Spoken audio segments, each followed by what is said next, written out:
This time on Flipping Bangers, a classic ragtop. The old Triumph Spitfire. I think so, yeah. What a nice little car. It's fun. It's British. Well, crikey. Oh. It's falling apart. That Wow. looks utterly horrible. Can we tidy it up and manage to keep a lid on costs? Yeah, that's a disaster, isn't it? Yes. I'm Gus Gregory and he's Will Trickett. Together we're risking everything to follow a dream. It's something I've wanted to do for a long, long time. We've packed in our day jobs And invested our own hard-earned cash. We will do whatever it takes. as we try to make a living in the cutthroat world of second-hand cars. It's all in the chase. You've got to buy well, you've got to sell well. Why would anybody buy this car? We've got a goal. We want to double our money. If we put 500 quid in, we need to see £1,000 back. We're targeting the very bottom of the market. We buy cars that no one else wants. Can we make it flipping bangers? Or is this a gamble we cannot win? It needs so much work doing to it.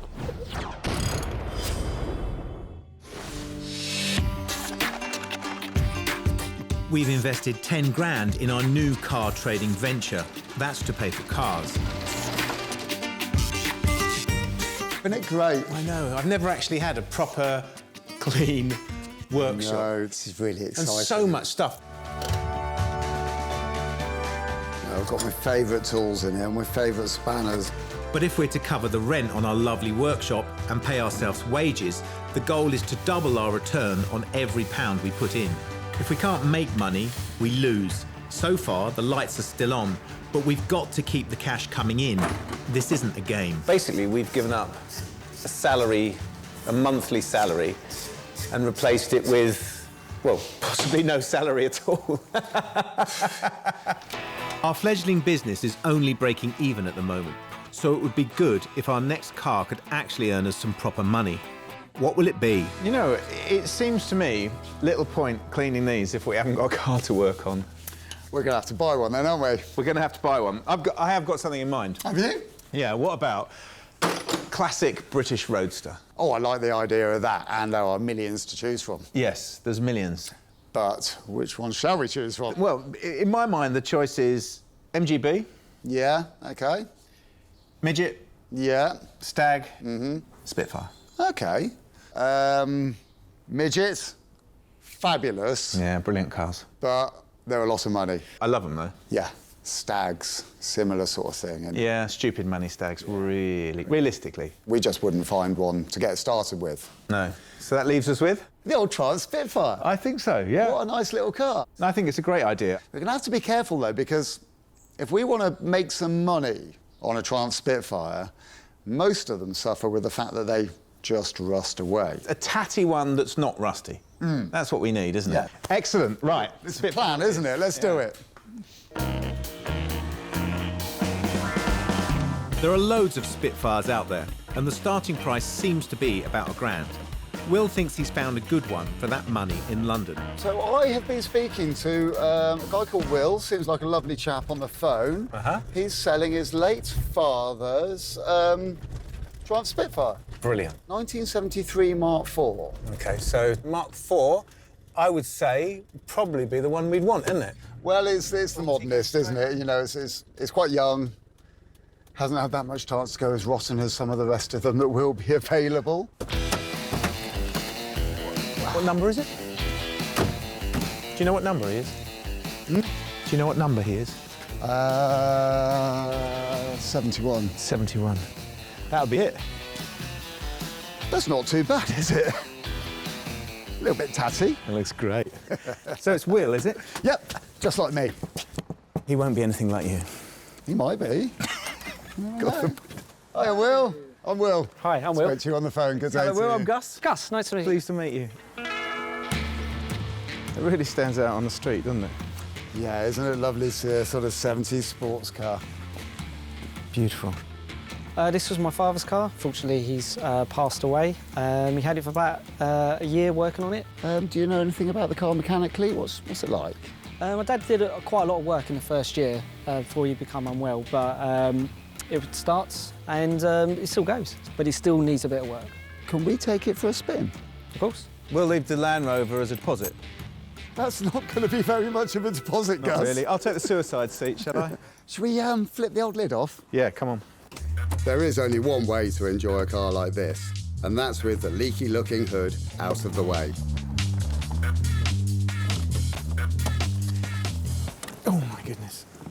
It's quite cramped, isn't it? What are you looking for? Your seatbelt? Missions all the way up It's under there, yeah. Poor Will. If he breaks this car, he's buying it, not me.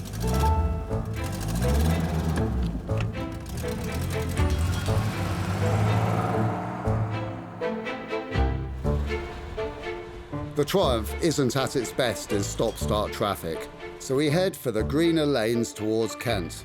But there's another reason for being somewhere quieter. We haven't actually looked at the car yet. That's a good test of the suspension down that track. Yeah. Did it pass though, Gus? That's the thing. I'm Did not it sure pass it would the have passed test? when it was new. Come on, let's have a look.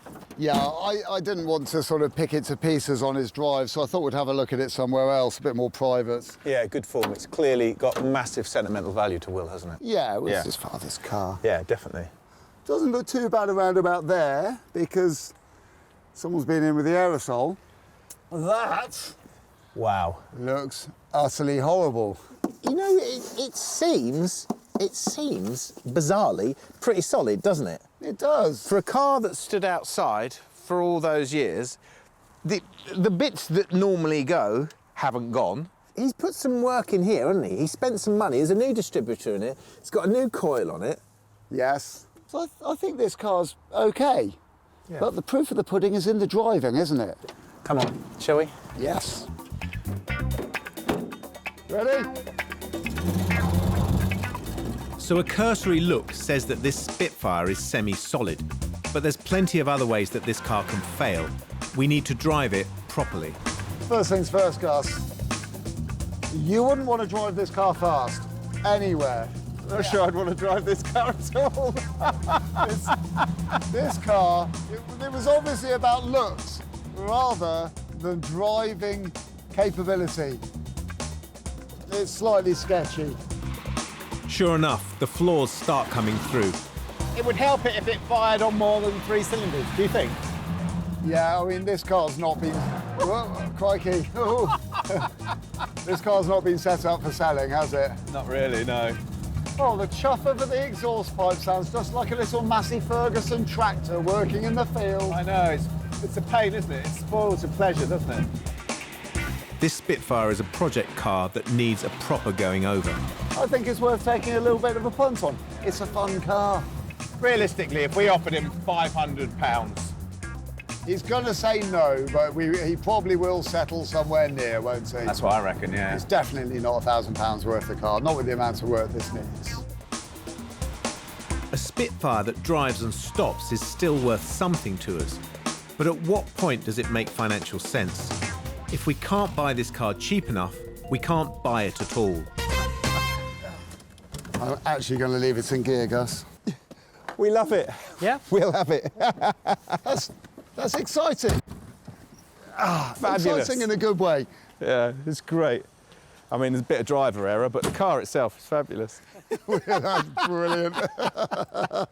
yeah, that's worth talking about doing a deal on.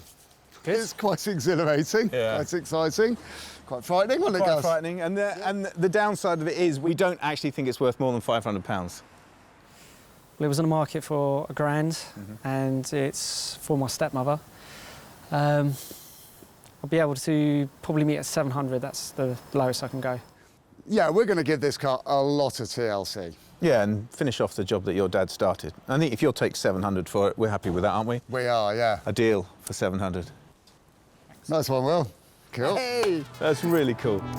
We've bagged a Spitfire project car for only £700, but will it make it back to the workshop? Our car needs quite a lot of work. The driving experience is marred by many things. First of all, the steering wheel is right off an angle, and there's something about that. It just doesn't work when you're trying to drive a car nicely. but it's got a few rattles and scrapes and wheezes. It's firing on 3 cylinders mostly, so we need to sort that out. It's clearly got a hole in the manifold gasket, the bonnet squeaking, the boots squeaking. The suspension's not too bad, and the brakes are very, very soggy. But actually, the heater works, it's not overheating, and we've driven quite a long way. And I genuinely think Will's got a great car here. The Spitfire makes it back to base, but our early enthusiasm seems to be slightly diminished. I wonder if we've fallen foul of our own inability to walk away from a car again, though, because we don't know what it looks like underneath, do we? There's rust sort of all over it, and I know neither of us wanted to say that there, but we haven't had a proper look, have we? No, we haven't. And, you know, I've noticed another problem. It's got your traditional canvas hood on it, which at the best of times leak like a sieve. Yeah. And this thing's many, many years old. And they do tend to just fill the cars up with water. They have a classic way of dyeing these cars, don't they? They sort of yes. fold themselves in on themselves, don't they? That water's got to get out somehow, and it tends to rot its own way out. Yeah.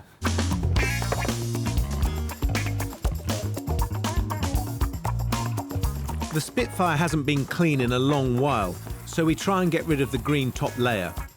This is because we want to sell the car immediately after it's complete. So I take some pictures to use in the online ad, which will go up straight away.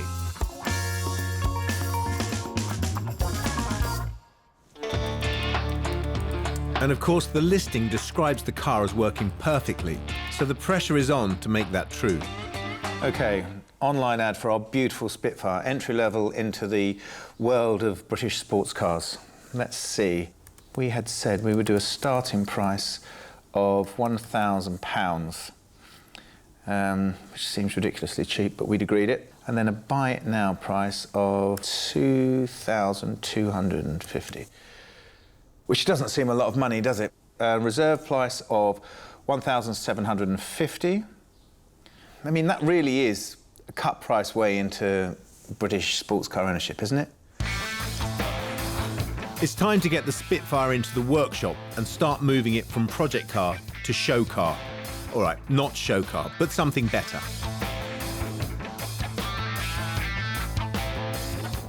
We start with the engine compartment. Here we are. Look, this is perfect. This is Hockenheim 1969 fettling our Formula 2 engine, isn't it? Yeah, this one's quite a long way from Formula 2 race, though, isn't it? But it should be a sweet engine. I know it's sick, but it should be a sweet engine. And if we can get this running perfectly, then it's going to be a great car to drive, isn't it? Yes, it should be, but this engine has got a long way to go. For a start, that exhaust manifold is blowing really horribly. But, you know, there are some goodie points. It's had electronic ignition fitted, so we know that's fine. But these leads, those are all completely stuffed, and I want to throw those things far, far away. Yeah, well, I think that the other thing that is overlooked on this sort of car in the modern age is that routine maintenance would have to take place to keep this engine in tune. And if you'd have had the owner's manual at the time, it would have said, at 1,000 miles, check the points. At 2,000 miles, check the tappets, reset the tappets. All those things, which I suspect haven't been done. And it feels to me that this engine needs all that done to it to sort of pull it together and get it performing how it should. Yes, it does. The Spitfire is designed to come apart quickly and easily, and we need to expose the whole of the engine before we can start working on the exhaust. It's funny, though, isn't it? Because we thought it would be quite nice and quick and simple to take the front off, which is not too bad. It is, isn't it? But we've just found that absolutely everything is a collection of broken bits joined together with old paint and self-tapping screws. Nothing's quite the right size, is it? Nothing's the size it should be, because, like you say, collection of bits put together by owners over decades, isn't it? Well, wherever they came from, we wrestle the old bolts away to remove the slightly rusty bonnet. We've now got the access we need to start stripping off the front of the car. Most of the old wiring is pretty tatty and will take some work to put right. The front corners unbolt too. They're actually in OK condition. I'm taking the rocker cover off to look at the tappets and work out why the car is running so roughly. There's our rockers. So The rockers work from a rod from the camshaft and they push the valve down, and that's how the air and petrol get into the car, and the other valve, the exhaust valve, is how the exhaust gases get out of the car. So we have to adjust the distance between this arm and the valve, and it's important that it's the right clearance, because if it's too much clearance, then the valve's not opening properly, so you're not getting enough air and petrol in, or you're not getting enough exhaust gas out quick enough. And if they're too tight, then the valves won't shut properly and you'll end up burning the seats of the valves. When they're all adjusted properly, it will sing like a sewing machine. It'll be beautiful.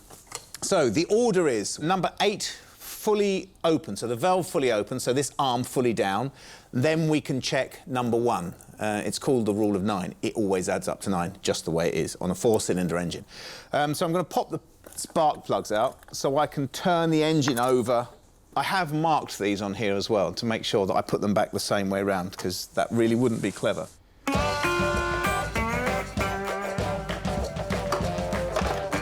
So we get number 8 valve fully open, so this arm is fully down. So you rock it around on the engine here, and you can see the arm moving down, but when it's fully down, like it is now, then you can adjust number 1 here. The first valve isn't lifting at all, so I slacken off the nut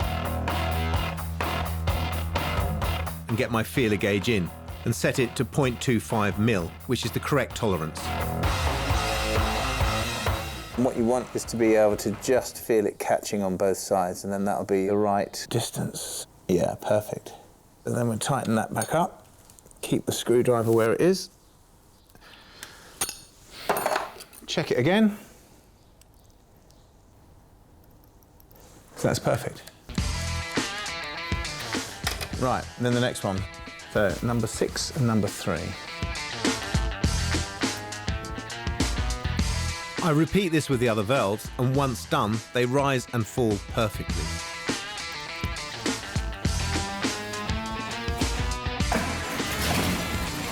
But the engine still sounds like a bag of nails. Could it be the troublesome exhaust manifold?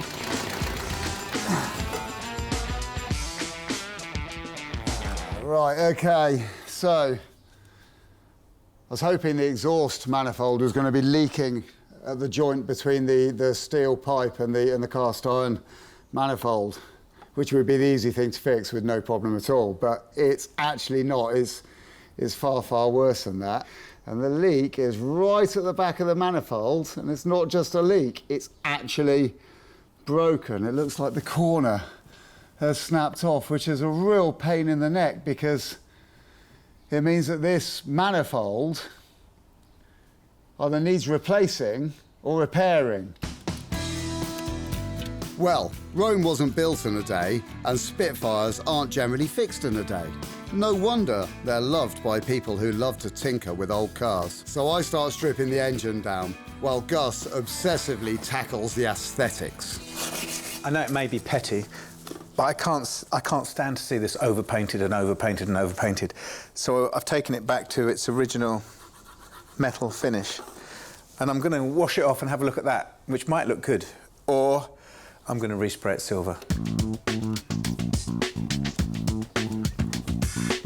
After a couple of hours, I managed to wrestle the manifold off the car.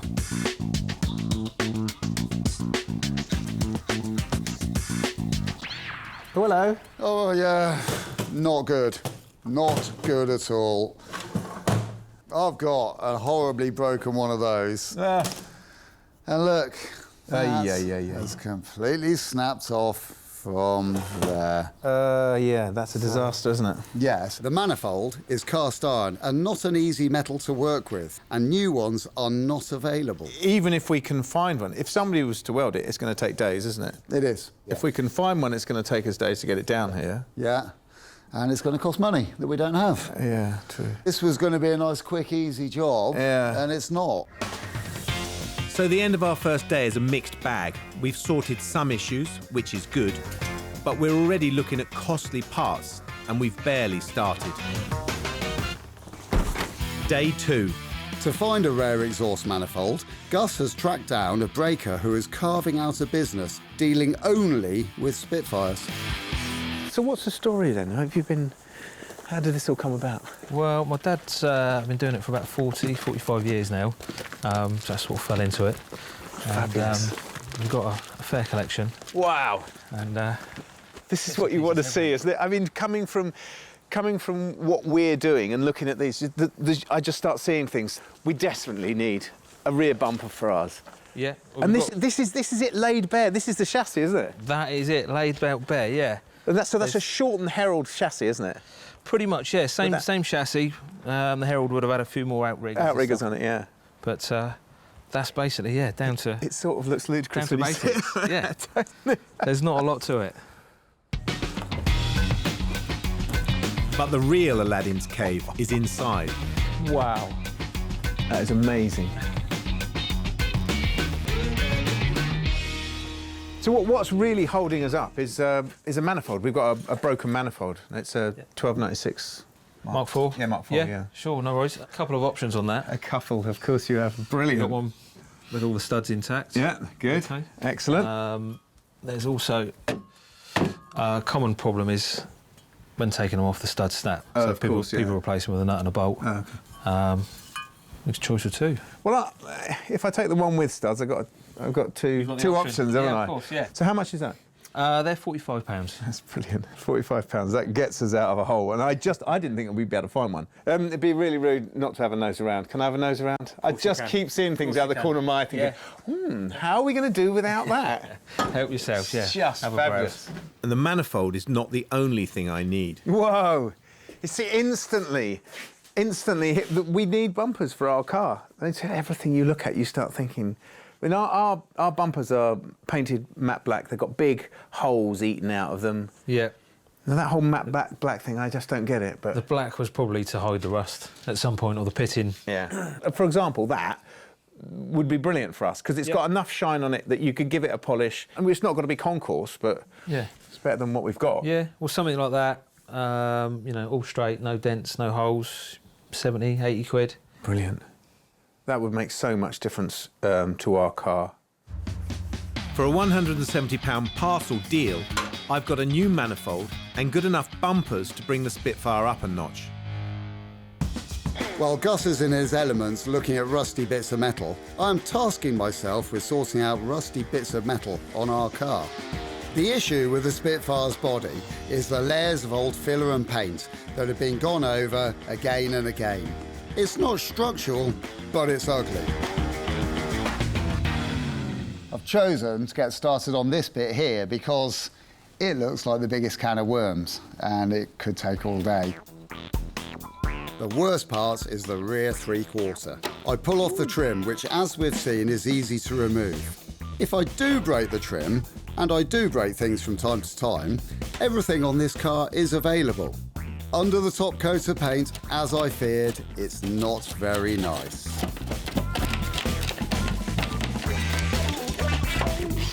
I'm still going, stripping off the trim so I can repair the rust. Water often sits around the hood in this area and needs a lick of paint. Yeah! It's obviously not just the rivets hold this on then.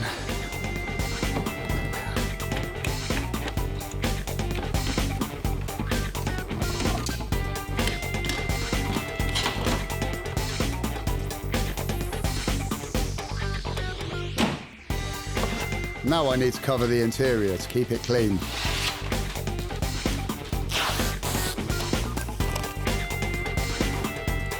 Then I get the wire brush out so I can go in heavy. Some of this rust looks awful, but it only sits on the surface and comes off easily. I wish I could say the same for the rear arch, which has more holes in it than a Swiss cheese.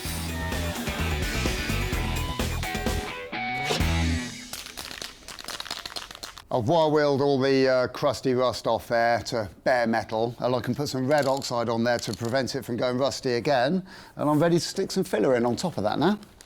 This well-used primer bonds to the surface and prevents any contact with water. It's difficult to know how far to go, really. I started off just wanting to start a few bits up, But the more I take off, the more bits I see. I actually need to saw off the bumpers to get to the places I need to repair.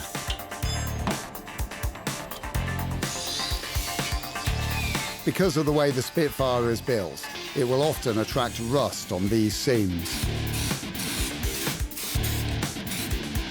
But where the rust is really bad, I need to rebuild the metal using 2-pack filler. The only tips I would give on mixing filler is read what it says on the packet and make sure you mix it really, really, really, really well.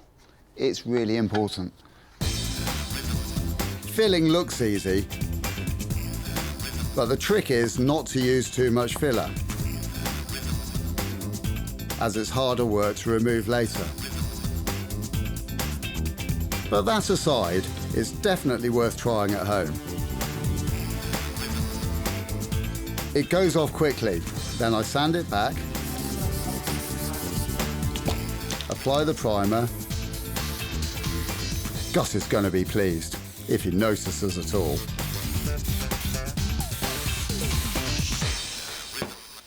Filler's done, the primer is done. I can start on the top coat.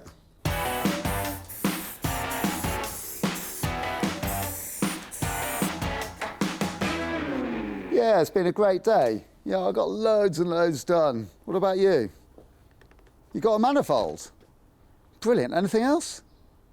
Top man. It's day 3.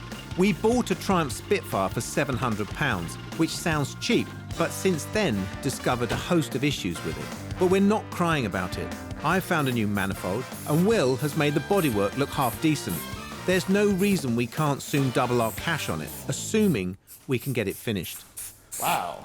You're in early. You're in early. Well, I wanted to get a coat of paint on our new manifold. That looks fabulous. You know how pleased I am to see that. That's great. But something else has caught my eye, Gus. I know. These shiny things here. I've gone a bit magpie. And when you've got a car sitting there in bits and you walk in, you're like, oh, how can we do without these? They're not perfect and they're not the best ones he had. They were they were along the lower price range, but... Well, that's kind of what we want, though, isn't it? I think so, don't you? They don't have holes in, like the other ones did, and they're not covered in paints.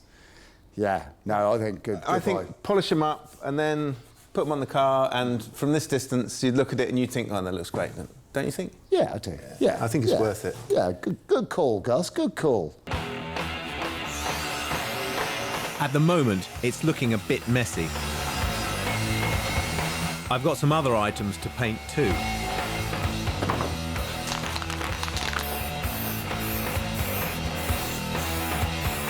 The stripped rocker cover gets a rub down, prime and paint in silver.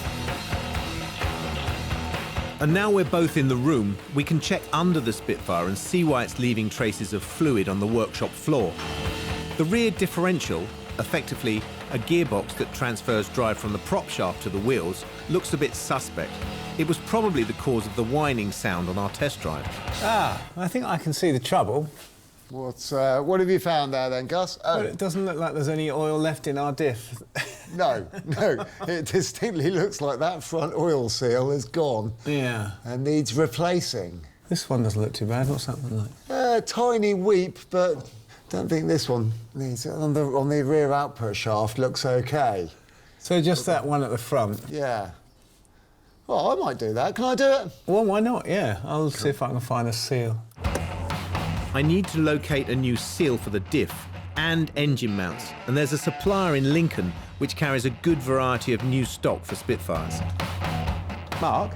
It is, yeah. Ah, hello, Mark. I'm Gus. Oh, hi, Gus. Yeah, nice to meet you. We talked on the phone about our little... Certainly did. Yes, indeed. Yes, I have got a list here of the parts I've got a scrawled list, but I'm sure your list is probably the same. Well, mine's got bin locations on it, so... I know it's cheeky, but if you've got bin locations on there, could I go and pick the parts myself? As a special favour to you, yeah, I can't see why not, yeah. I'd love to go and have a look. Will I be able to find them, do you think? Yeah, I think you'll find them all right, yeah. Pretty self-explanatory, I think. Is it through here? It is indeed. Can I? You certainly can. Brilliant. OK. Thank you very much. Another Aladdin's cave for me to get lost in. This classic car supplier has been around for more than 3 decades. has more than 100,000 square foot of spares, carrying over 1 million parts. Maybe that's why finding a part isn't quite as easy as I expected. I managed to find a lot of parts that remind me of cars I've owned, but it's a full 15 minutes until I find what I need. M20, M16, 18, M20. Here we go. M20, M20A3. Here. So that is the seal between our prop shaft and our rear diff on our car. I also pick up service items, which add up to about £30. Back at base, Will is hacking away trying to locate the old seal so he can remove it. So the problem that we've got is the fact that the pinion oil seal has worn out and it's leaking oil out of the front of the differential. So in order to get to the pinion oil seal, I need to remove the prop shaft. See, if I do that, that one comes away. Can't see it quite yet because this bit is in the way, so I now need to unbolt that as well. As we know, working on a Spitfire isn't rocket science. We're using basic spanners and a lot of elbow grease. That's all it takes. But it's never that easy, of course. Now I need to get it down. The problem is that exhaust pipe's in the way. Oh God, I'm gonna have to... Do you know what? I don't think that's actually together properly. Look at that. Problem solved. You're right. Brilliant. That's the bit that was in the way. Next part of the job is to remove that split pin and remove that nut, and then that flange, and then the oil seal that we're looking for is directly behind those three bits. While Will bashes and crashes his way through basic maintenance, we need to remember the spend on the Triumph so far is standing at £700 for the car, plus another £200 or so on bits. So to double our money, the car needs to sell for £1,800, and we're not even finished. This is our Triumph Spitfire project. We're trying our hand trading in cheap, scrappy cars, and we're day 4 out of a total of 5 workshop days. We're aiming for mid-range, not top-end refurbishments, but right now it's academic because the car is still in bits. Will has finally exposed the rear diff oil seal in readiness for the replacement. This is the dry flange, and you see that shiny bit around there? That's what the oil seal rubs against. So the oil is sneaking out past the rubber seal and that smooth surface there. This isn't a pickaxe, it's actually a seal remover and does exactly what it should. There you go, that's the oil seal. It's a leather one, which I can feel has gone very, very hard, and that's why it's failed. Age, really, and wear. So I'm going to replace that with a nice, new, modern one. The new one is made from rubber and steel and has a bit of give in it, so it won't become brittle over time. Even more perfect. I tap it back in and reconnect the drive shaft. Quite often, you'll hear owners of old cars saying there's no point chasing down old oil leaks, because they all do that. Well, this Spitfire can no longer be included, because hopefully it will no longer leak oil. Ow! All right, there we go. That's it. So that's all done. Oil seal is in. I'm just going to top it up with some gear oil, and it's a done job.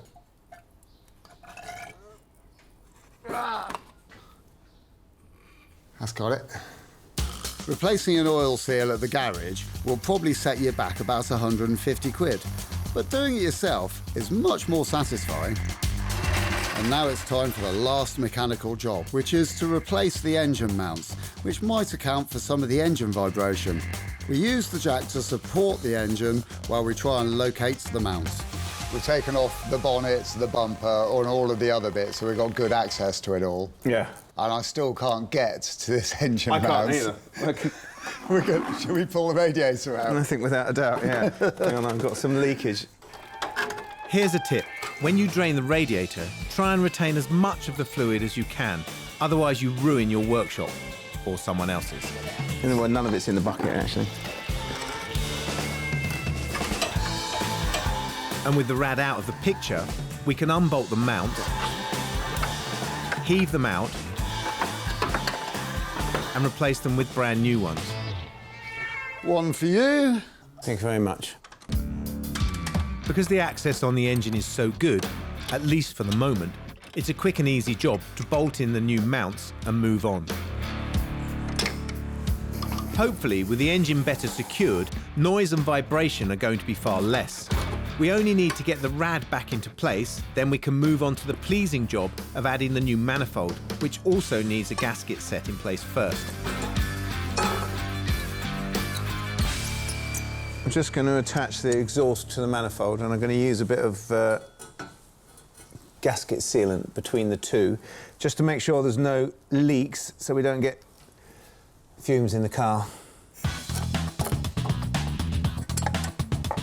And little by little, in only half an hour, the Spitfire engine goes from oily mess to thing of beauty. As we go, we're replacing hoses, clips, and electrical connections. Whoa. Now the bonnet will go back on like a treat. Ready? Yeah, go on.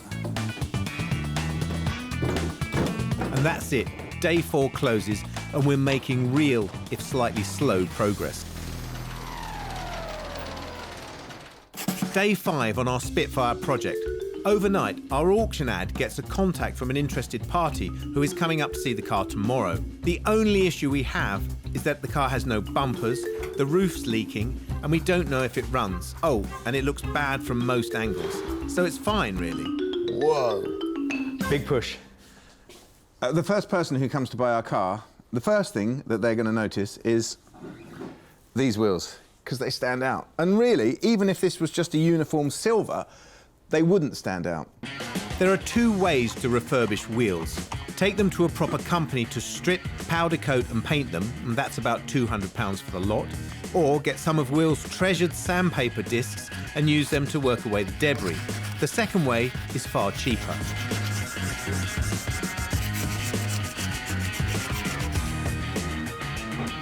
Before I can prime with rust inhibitor, I use degreaser or panel wipe and then mask the tyres. In the past, these wheels have been painted but not so well masked, and there is overspray everywhere. All masked up, ready to paint.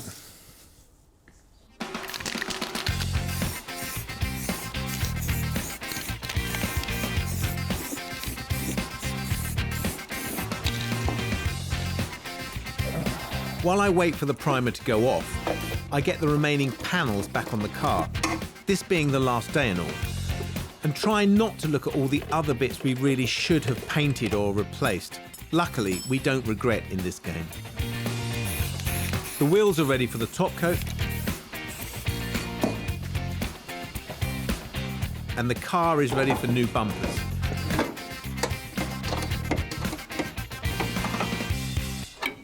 These have been drying in the sun outside. So I'll take the tape off.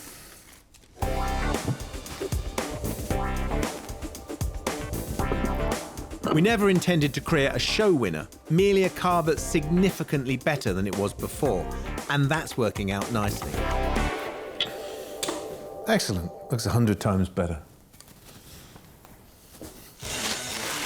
There's one final job to do.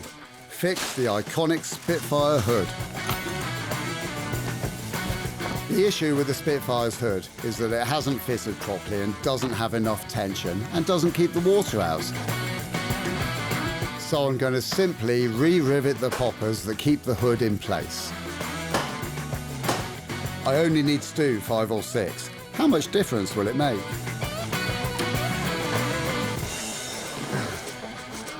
Right. Oh, yes, brilliant. Tighter than a submarine door. I'm just reattaching the trim and the Spitfire is done.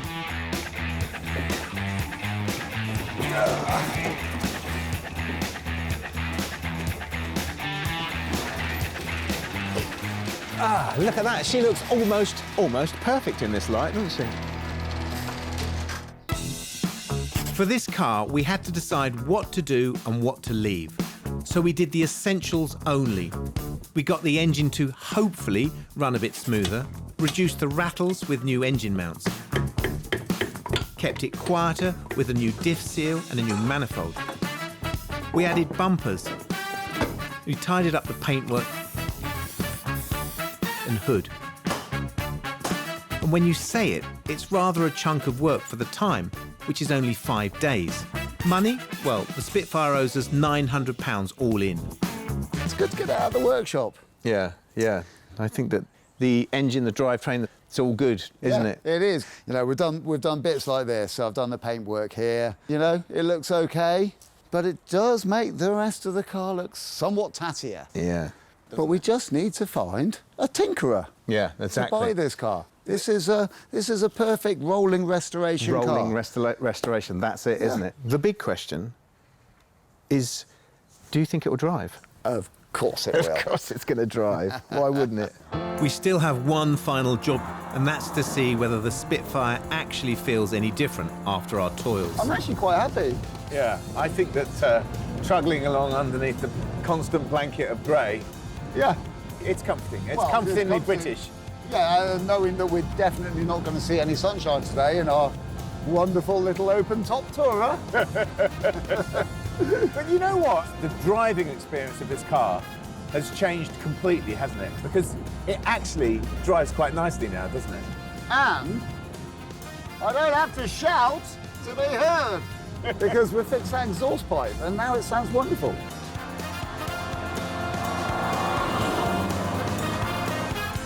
And it doesn't bang and crash. It rattles a bit, doesn't it? But Yeah. the engine feels responsive, which is lovely. Yes. And it's smooth. The gearbox is smooth. Can't hear that whine. It's the ideal enthusiast's car. Yeah. And that's what Spitfires are. We're back just in time to meet a potential buyer, the only person who has gotten in touch. He can't go over £1,750, our reserve price. It's so close to doubling our money, we'd probably just take it. That's if he says yes. Paul! Hey, mate. Hello, I'm Gus. Nice to meet you, Pleased Gus. to meet Hey. you. This is Good Will. morning, Hey, Paul. mate. I'm Will. Good to Thanks see you, to mate. How you doing? I'm very well, thank you. Good. So this is it then, yeah? This is it. This is our Spitfire. I do have a mate who's in the safe confines of Spain who is after a rolling restoration, and he's asked me to come and have a look at it. Is it, I mean, if I get on my hands and knees, what's it like underneath? It's perfect. It's really good underneath. Our philosophy with this was to find a car that was tatty, but underneath was perfect. And what about mechanically? How does it run? Oh, well, let us show you, go. sir. There we go. That looks very clean. We haven't done a great deal to it. All we've really done is done the servicing that it should have had done over the decades, and it's pulled together. It's a really nice engine now, isn't it? It is, yeah. What's the hood like? Well, I've spent a lot of time making sure the hood fits very nicely. But of course it does leak, doesn't Yeah, it? sorry, yeah, It's like a sieve. It's a classic British sports car, what do you expect? Absolutely. Brass tacks then, are we open to offers? Well, we are open to offers as long as it starts with a 1,000 and ends with a 750. Yeah. So there is literally no point in me haggling with you. No. No, we know what we No. want for it. Good job it's not my money then, isn't it? Right, well, look, I mean, he wants a rolling restoration. He's happy to do a bit of paint, so what the hell? We've got a deal. Excellent. Cheers. That's Right, great. Cheers, guys. Well, it's been a pleasure dealing with you and your friend. I hope he's as happy as you are. At that money, we've made £850 and more or less doubled our cash, which is what keeps us going. And we got to play in a great British sports car too.